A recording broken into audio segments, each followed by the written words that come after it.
जय हिंद बच्चों, मैं आपका एजुकेटर अनीश पाठक अनअकैडमी प्लेटफॉर्म से।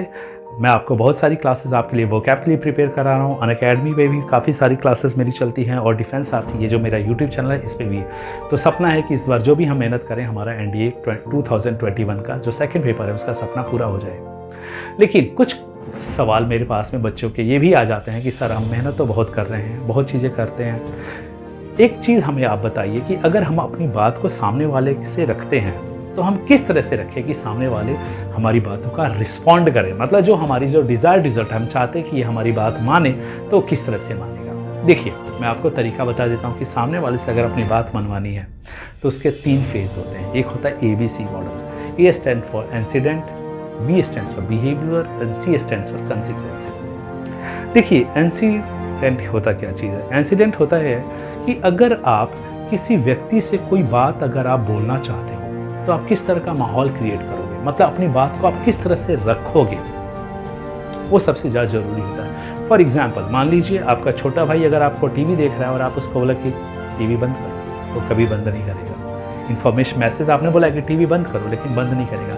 क्यों? क्योंकि आपने जो इंसिडेंट जो अपनी बातें जो रखी है उसको वो काफ़ी वीक रखी है। जितना वीक इंसिडेंट होगा उतना ही मुश्किल होगा बिहेवियर जनरेट करना। देखिए B से आता है बिहेवियर, उतना मुश्किल होता है बिहेवियर जनरेट करना। ठीक है, अगर आप वही स्ट्रॉन्ग करते हैं टीवी फटाफट बंद करो, कल आपका पेपर है, आपने इंसिडेंट कैसे जनरेट किया, स्ट्रॉन्ग जनरेट किया, तो बिहेवियर वो होगा। इससे और तेज स्ट्रॉन्ग अगर इंसिडेंट रखना है कि फटाफट टीवी बंद करो वरना तुम्हें मार पड़ जाएगी, तो टीवी तुरंत बंद हो जाएगा। ठीक है, तो जितना स्ट्रॉन्ग आप इंसिडेंट रखोगे बिहेवियर उतना फास्ट जनरेट होगा। ध्यान दीजिए, कभी भी कोई बात, कभी भी किसी से अगर आप रिक्वेस्ट करते हो, रिक्वेस्ट को आप स्ट्रॉन्ग करोगे उतना फास्ट वो रिक्वेस्ट आपकी सुनेगा। जितना वीक रिक्वेस्ट करोगे जितना वीक वो नहीं सुनेगा। ठीक है, तो ये होता है AB मॉडल। अब C मॉडल आता है जिसको हम लोग बोलते हैं कंसिक्वेंसेस। अब कंसिक्वेंसेस होता क्या चीज़ है? कंसिक्वेंसेस देखिए होता क्या चीज़ है। आपने मान लीजिए आप एक बॉस हो, आपने अपने एक एम्प्लॉय को बोला कि एक काम करो, आज आपको रुकना है, बहुत ज़रूरी काम हमें निपटाना है, आप घर नहीं जाओगे। ठीक है, एम्प्लॉय तो आपका रुक गया, आपकी बात मान के रुक गया। ठीक है, लेकिन रुकने के बाद में उसने काम कर दिया, उस बिहेवियर जनरेट हुआ, लेकिन अगले दिन अगर आपने उसको थैंक्स नहीं बोला, वेल डन, आपके रुकने से ये काम हो गया, I am proud of you and thank you so much.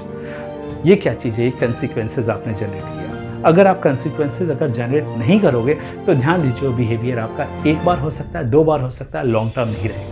कहने का मतलब ये चीज़ है, ABC मॉडल में हम ये सिखाते हैं कि कोई काम करने से पहले आपको बोलना किस तरह से है, कितना स्ट्रांगली अपने वर्ड्स को रखना है कि वो बिहेवियर फास्ट जनरेट हो जाए, और बिहेवियर जनरेट होने के बाद है मतलब आपका एक्शन होने के बाद में आपको किस तरह से उस पर्सन को कमेंड करना है कि वो बिहेवियर इन फ्यूचर भी हो।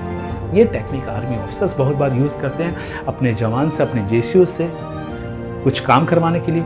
एंटीसिडेंट बहुत फास्ट जनरेट करते हैं, स्ट्रॉन्ग जनरेट करते हैं, बिहेवियर फास्ट होता है, उसके बाद तुरंत कमेंडेशन। ठीक है, कंक्लूज उसके बाद में जनरेट होता है। ठीक है, तो ये ABC मॉडल आप याद रखिए, बहुत आसानी से आप किसी भी चीज़ को, अपने वर्ड्स को आप बड़े आसानी से एक्सप्रेस कर पाओगे। जय हिंद।